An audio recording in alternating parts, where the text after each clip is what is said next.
Let's listen to Prime Minister Narendra Modi, who's speaking in Nanded in the state of मैं Maharashtra. मानता हूं मतदाताओं के मन में भी ये भाव होना चाहिए कि मैं मतदान किसी पर उपकार नहीं करता हूं। मैं मतदान करके मेरे देश का भविष्य पक्का करता हूं। मेरे देश के भविष्य को सुनिश्चित करने के लिए मतदान करता हूं। और इसलिए एनडीए के भव्य विजय की पहले चरण में साफ साफ आपका सहयोग के बावजूद भी लोकतंत्र के लिए मैं फिर आग्रह करूंगा कि भारी मतदान होना चाहिए। और मैं राजनीतिक क्षेत्र के सभी दल के कार्यकर्ताओं को कहूंगा, भले आपको लगता हो आज कि भाई अब चुनाव हारने वाले क्यों मेहनत करें, मैं उनको भी कहता हूं लोकतंत्र के लिए मेहनत कीजिए। अरे आज नहीं तो कल, कल नहीं तो परसों, परसों नहीं तो नरसों, अरे कभी तो मौका आएगा। ऐसे निराश हो गए क्या बैठ गए हो?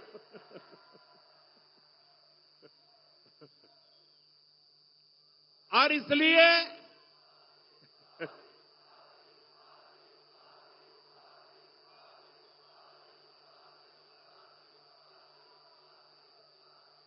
जिनकी हार सुनिश्चित है उनके कार्यकर्ताओं को भी मैं हौसला बुलंद करते हुए कहना चाहता हूं कि आप मतदाताओं को जरूर मतदान करने के लिए प्रेरित कीजिए।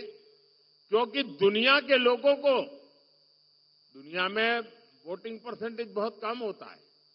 भारत में जब इतना सारा वोटिंग परसेंटेज होता है उसका विश्व में प्रभाव होता है। भारत की लोकतंत्र की ताकत का एक मजबूत उदाहरण बनता है।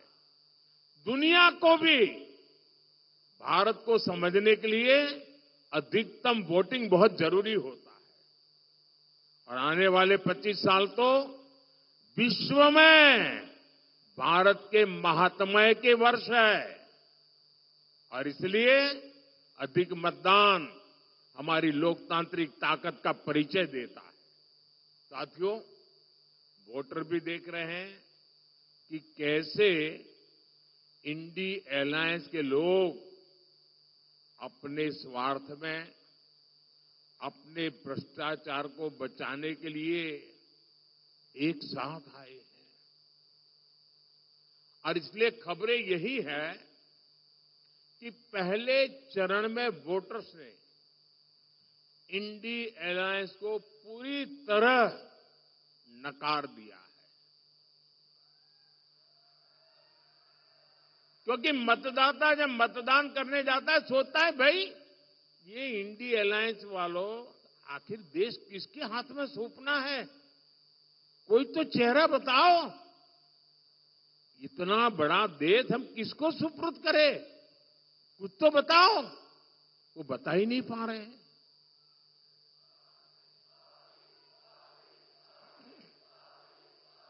ये लोग दावे जो करें, लेकिन सच्चाई यही है कि चुनाव की घोषणा से पहले से ही कांग्रेस के नेता अपनी हार मान चुके हैं। और इसलिए कुछ नेता जो लगातार लोकसभा में जीत करके आते थे, इस बार आपने देखा है वो लोकसभा का चुनाव छोड़ करके राज्यसभा के रास्ते से अंदर जाके बैठ गए हैं। चुनाव लड़ने की हिम्मत नहीं रही है जी। हालात ये है कि इंडिया अलायंस वालों को इस चुनाव में लड़ने के लिए उम्मीदवार तक नहीं मिल रहे हैं। ज्यादातर सीटों पर इनके नेता प्रचार ही नहीं करने जा रहे हैं।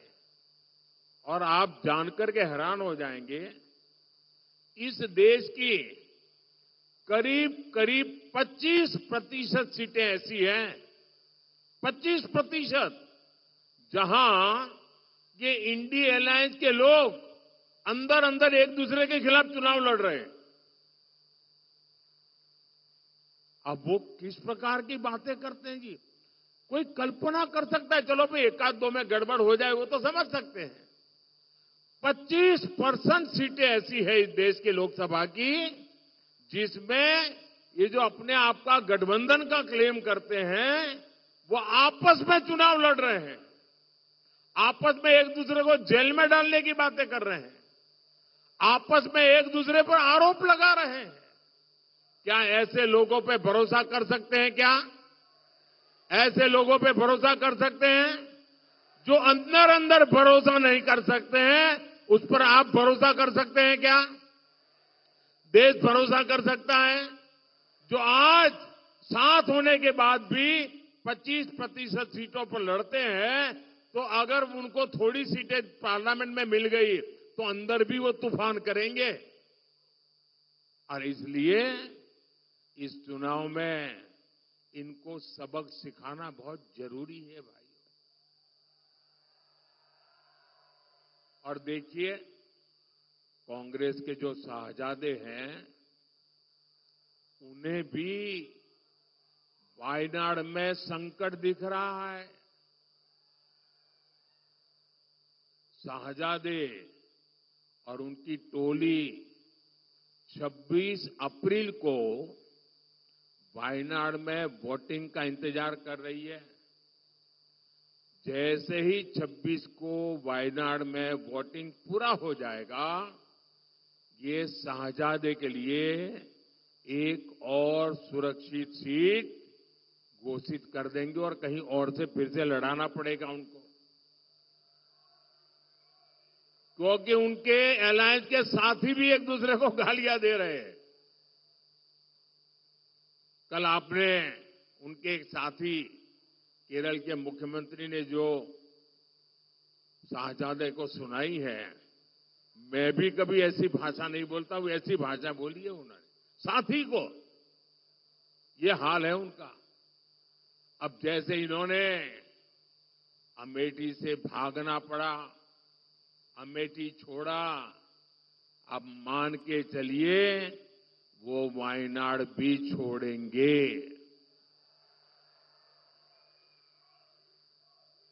आप कांग्रेस का ये परिवार, आपको आश्चर्य होगा, आजादी के पहली बार स्थिति ऐसी बन रही है कि कांग्रेस का परिवार इस चुनाव में कांग्रेस को वोट नहीं देगा। खुद कांग्रेस को वोट नहीं देगा। ये हाल है इनका, क्योंकि जहां वो रहते हैं वहां कांग्रेस का उम्मीदवार ही नहीं है। अब ये ऐसी स्थिति कभी सोचिए आपने कांग्रेस की कि जिस परिवार के भरोसे कांग्रेस चलती है वो परिवार खुद कांग्रेस को वोट नहीं दे पाएगा। साथियों, आप देखिएगा 4 जून के बाद इंडी गठबंधन आज जो 25% सीटों पर बिखरा है, लड़ाई अंदर अंदर लड़ रहा है, 4 जून के बाद वो 100% एक दूसरे के कपड़े फाड़ने वाले हैं, एक दूसरे के बाल नोचने वाले हैं। इसलिए ये इंडी अगाड़ी के लिए मुझे बताइए, कोई भी समझदार नागरिक इनके लिए वोट बर्बाद करेगा क्या? कभी भी वोट बर्बाद करेगा क्या? और मैं तो मतदाताओं को कहता हूं, आइए जी भर करके एनडीए को वोट दीजिए, पूरी ताकत से वोट दीजिए। एनडीए को वोट करना है, विकसित भारत के लिए वोट करना है। और इसलिए ही आज पूरा देश कह रहा है, फिर एक बार फिर एक बार